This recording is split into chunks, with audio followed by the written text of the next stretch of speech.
brothers here out of Great Millstone, Atlanta. All right, first and foremost, giving all praise, honor, and glory to Yahweh, Yahweh, Ba'ashem, Bahashem, Yahweh Yahweh Shai, Shai, Ba'ashem, Bahashem, Rakakwadash. Rakakwadash. Double honors to the elders and apostles of Great Millstone. Shalom to the Akim, pushing out his truth and sincerity. All right, this is a quick lesson called the lifespan of an empire. All right, and basically, there was a so I was made aware of it by a little Zoom class or whatever I was in, but someone had brought it out. Basically, Jake was in it was like financial news, like a financial group, and they went into different various topics and whatnot. Now towards the end, all right, things started to because when in financial news they know they're aware of what's going on. They're if you're tapped in any type of way, you know that we're in the end times, and that there's gonna be a big shift, a digital shift. There's gonna be we're they're hip, they're privy to what's going on now. Somebody had mentioned the end of a book, all right, called and the book is called, what is it? The Fate of Empires and Search for Survival. All right, and this is by John Bagot, or maybe Bagot Glub. And so based off of his findings, he's a historian, and based off of his findings, it says the average lifespan, this is also from Chat GPT.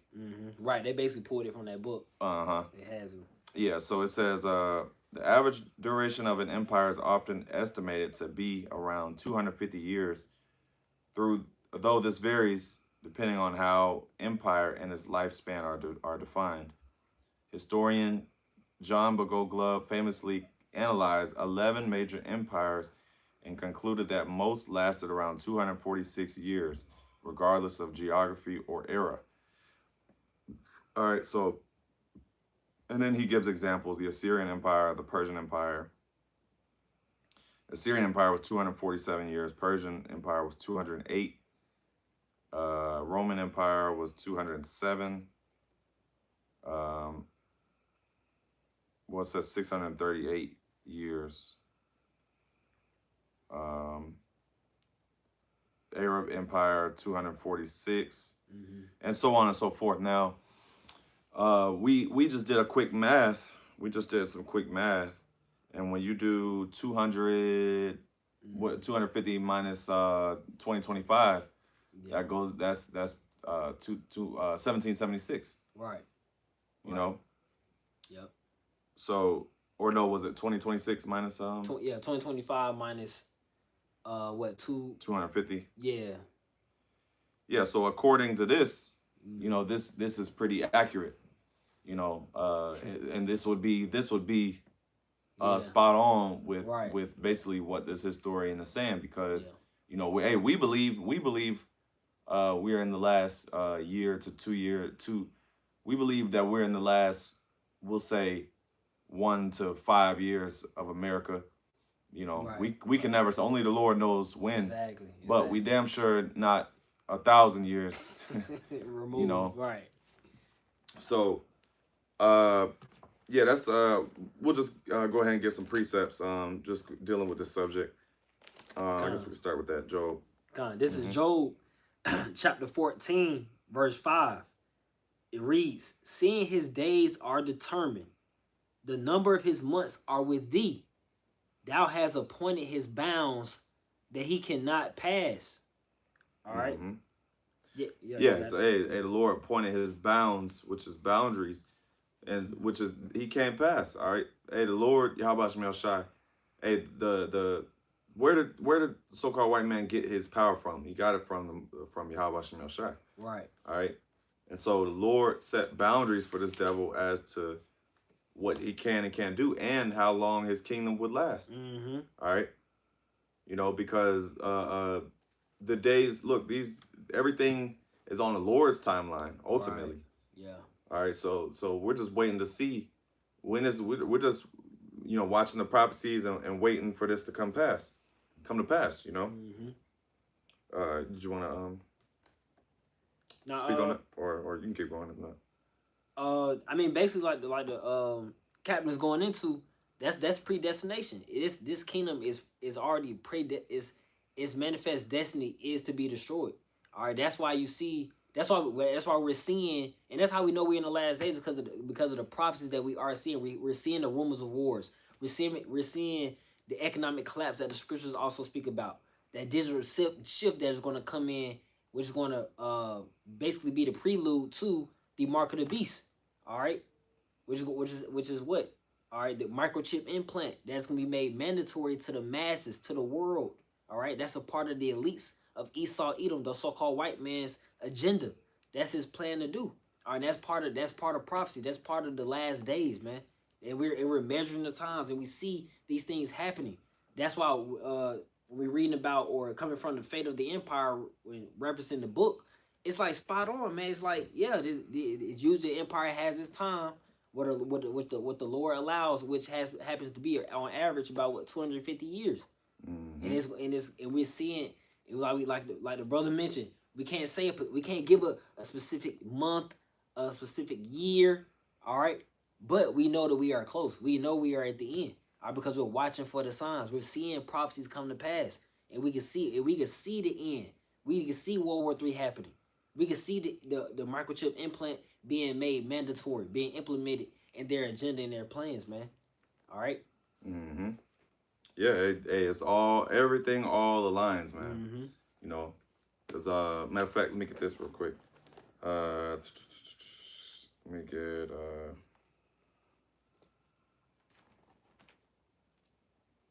matter of fact, let me get this instead. This is one moment. It's around here. Habakkuk 2. Oh yeah, right. Yeah, Habakkuk That's 2. it. Yeah, that's it. This is Habakkuk 2 and 6. Oh, no, I'm sorry, 3.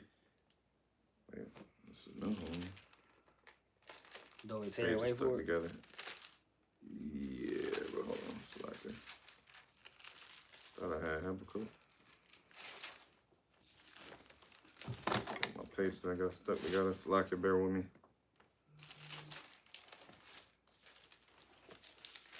Well, I got it for you. I got it. Yeah, okay. It's Habakkuk chapter 2, verse 3. Well, I started verse 2. Habakkuk chapter 2, verse 2, it reads, Mm-hmm.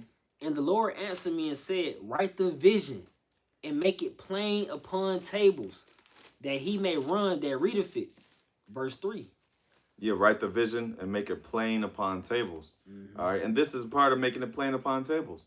All right, a quick Google search of Yeah. what is the average lifespan of a kingdom. All right, because every kingdom has an expiration date. Right. Nothing lasts forever. Nothing is ever permanent. Nothing is ever just, built to last. You know, America wasn't intended to just be the kingdom of all kingdoms, and it's just gonna go on forever. Right. Like the kingdom of the Lord. Yeah. You know. Mm-hmm. Habakkuk chapter 2, verse 3. For the vision is yet for an appointed time, but at the end it shall speak and not lie.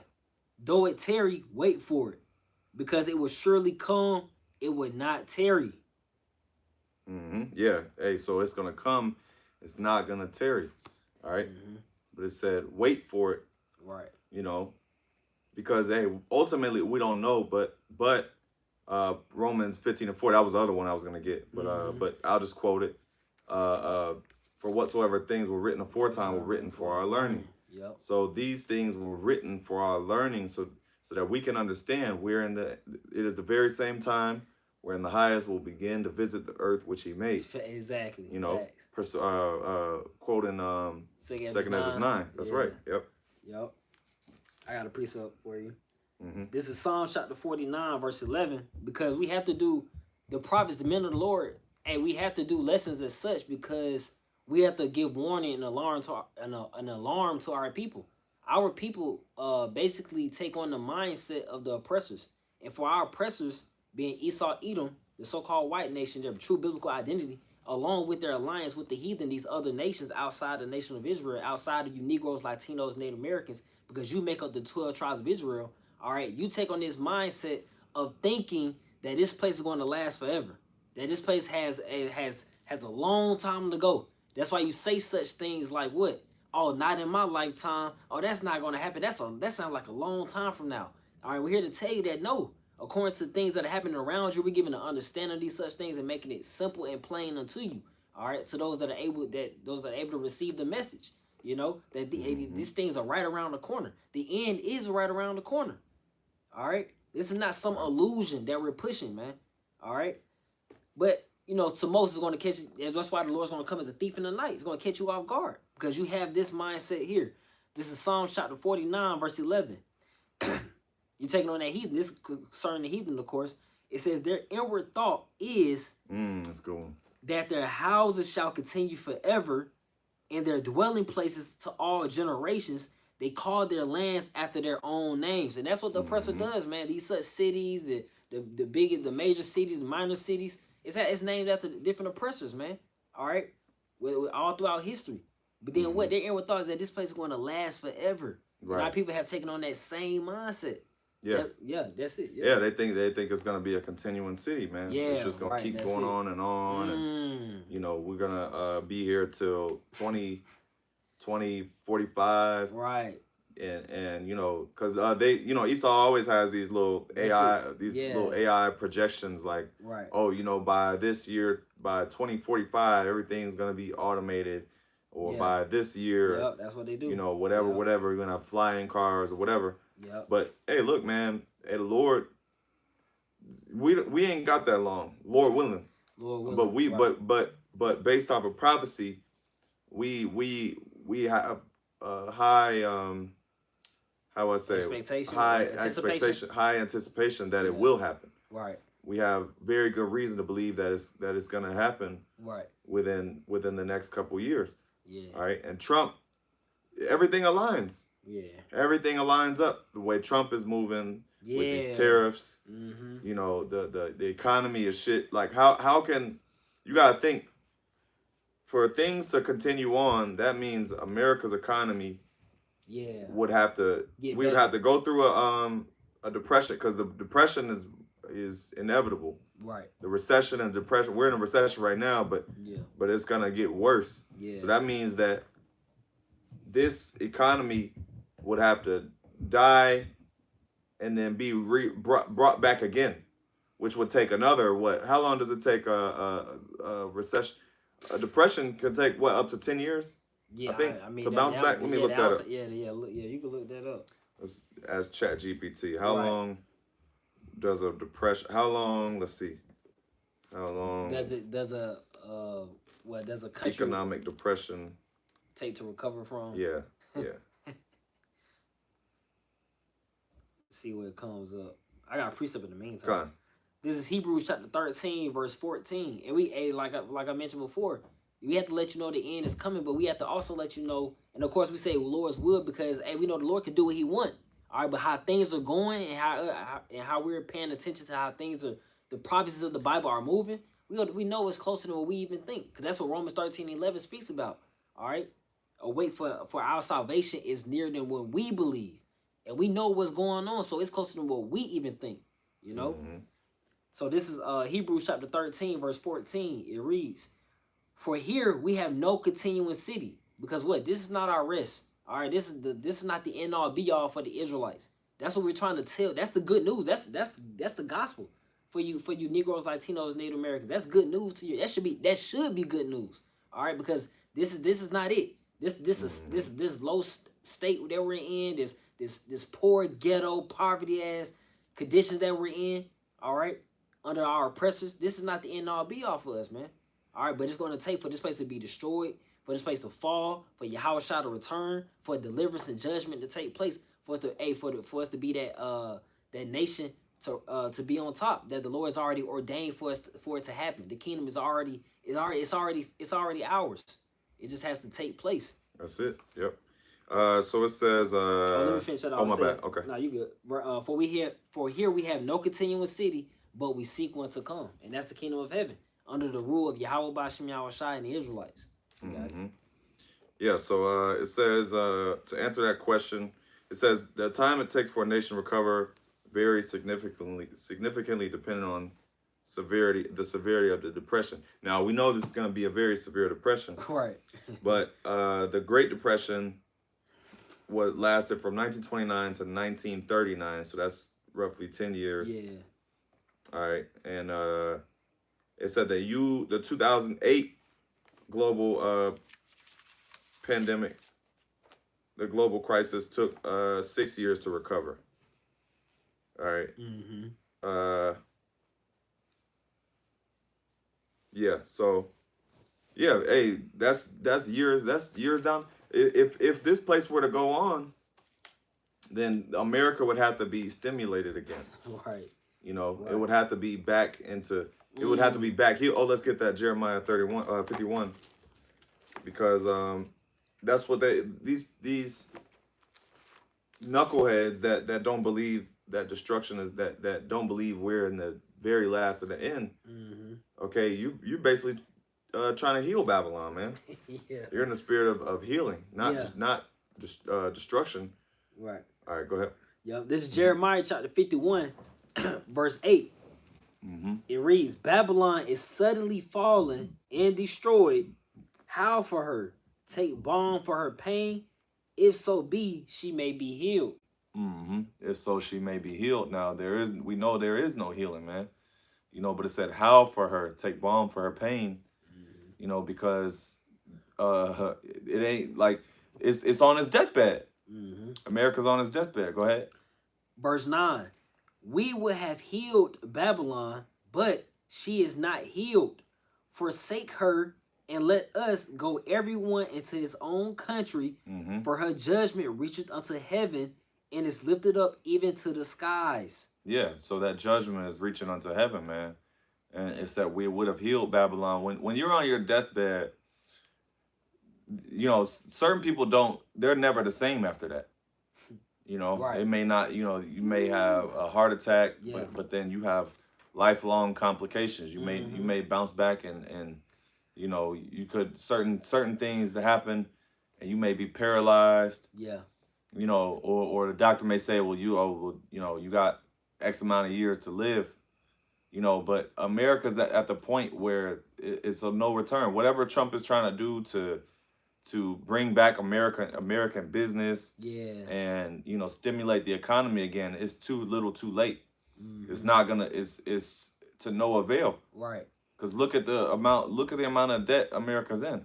Yeah. Over 30, what, yeah, 40 trillion, almost 40 trillion, I think. Yeah, definitely over 30 trillion for sure. Yep. So and you got a lot of countries. Just to answer your point, you got a lot of countries with the de-dollarization. A lot of countries are dropping the U.S. dollar as their top currency. So that's another sign that America's dominance and its influence is falling. That's it. Yep. Got anything? Oh, let me reread that. Okay. I was grabbing. Yeah, I did have something for you because you had when that Jeremiah 51. Because when these different countries are the judgment, this place is gonna be destroyed, man. You won't be able to help when World War III. When those missiles are shot, it's no turning things back. And like you mentioned, like I thought of Isaiah chapter 13 because you mentioned like this place is on its deathbed. The nations are already pissed off. They have the bad tensions and relationships with the different nations that hate America, which is prophetic. Babylon the Great in the Bible. You know, it's no turning it back. Countries like China, countries like Russia, countries like North Korea, Iran. These countries are ready for war. All right. But it's go back to your point, Isaiah chapter 13, verse 19, because you mentioned that, you know, once you're in your deathbed, it's no going back to being, you know, that prime you again. Nah. Right. Hey, well, America still hasn't been the same since COVID. You know? Right. You got it. This is Isaiah chapter 13, verse 19. In Babylon, the glory of kingdoms, the beauty, and this in my Bible is subheaded the desolation of Babylon. All right, so we know this in the ancient Babylon is referring to modern day Iraq. So this can't possibly be talking about modern day Iraq because this is going into destruction. And then it says, and it's about to say it. It says in Babylon, the glory of kingdoms, the beauty of the Chaldees' excellency, shall be as when the Most High overthrew Sodom and Gomorrah. And how was Sodom and Gomorrah destroyed? Through fire and brimstone. And that fire is going to be brought to America in the midst of these other countries as well through World War III in the midst of thermonuclear missile destruction. That's it. Verse Yep. 20. It shall never be inhabited, neither shall it be dwelt in from generation to generation. Neither shall the Arabian prince tent there, neither shall the shepherds make their fold there. Yeah, so no places. That's why these people gonna be making. You know, if it was possible, they would heal this place because they make a lot of money off America. America stimulates a lot of economies across the world, including China's. You know, but this place where it says never be inhabited ever again, so we know that's not referring to modern day Iraq, ancient Babylon. That's another Babylon. That's why it says Babylon the Great in the Bible. You know, and that's referring to America. If you have the spirit of discernment to receive that, Right. You know, And just like you mentioned, how these other countries rely on America, America's economy, that goes in that Revelation 18 or is it Revelation 20? Where it goes into Revelation 18. I think. you know, the merchant shall weep for her. Yeah. You know, so that goes to show that America's economy, the world is relying on that. Okay, because it's the biggest country of capitalism, biggest consumer country. So when you take that away, then you take the world economy is hurt. Yeah, it's a domino effect. That's it. If you want to get that, you get straight to the point. Yeah, I got that. Yeah, this is We can close on that. okay. This is Revelation chapter 18, verse. I started verse 10. Verse 10, it reads, "Standing afar off for the fear of her torment, saying, Alas, alas, that great city Babylon, that mighty city, for in 1 hour is thy judgment come." Verse 11, "And the merchants of the earth shall weep and mourn over her, for no man buyeth their merchandise anymore." Yep. Hey, so proving the point. Yep. You know that once America's economy is gonna be hurt, the world is gonna go to shit now. And the world's gonna be under new management. All right, because y'all ain't gonna, you other heathen nations, you ain't gonna take over and try to stimulate your economy and now your dollars. No, look, Right. to hell with all that. Look, America's on its way out. That's gonna be the end of any heathen ruling. Right. You know? Right. Yeah, that's a So- good point. Because these other nations think they're up next. The Chinese one think they're up next. It's just everybody think they're up next, man. These other countries, and they're just not aware of what the Lord has in store. That's it. They're not factoring in that the Lord coming back. That's what they're not factoring in. They don't. That's what having that faith and that prophetic hope, you know, comes into play. That's it. Yep. You know. Yeah, so Lord willing, you were edified. You know, it's just a quick lesson. And, you know, Lord willing, you were edified. We're going to give all praise, honor, and glory to Yahweh, by Hashem, Yahweh Yahweh Shai, Shai, by Hashem, Kakodash. Double honors to the elders and apostles of the great millstone. Shalom to the elect. Shalom. Hey, shalom.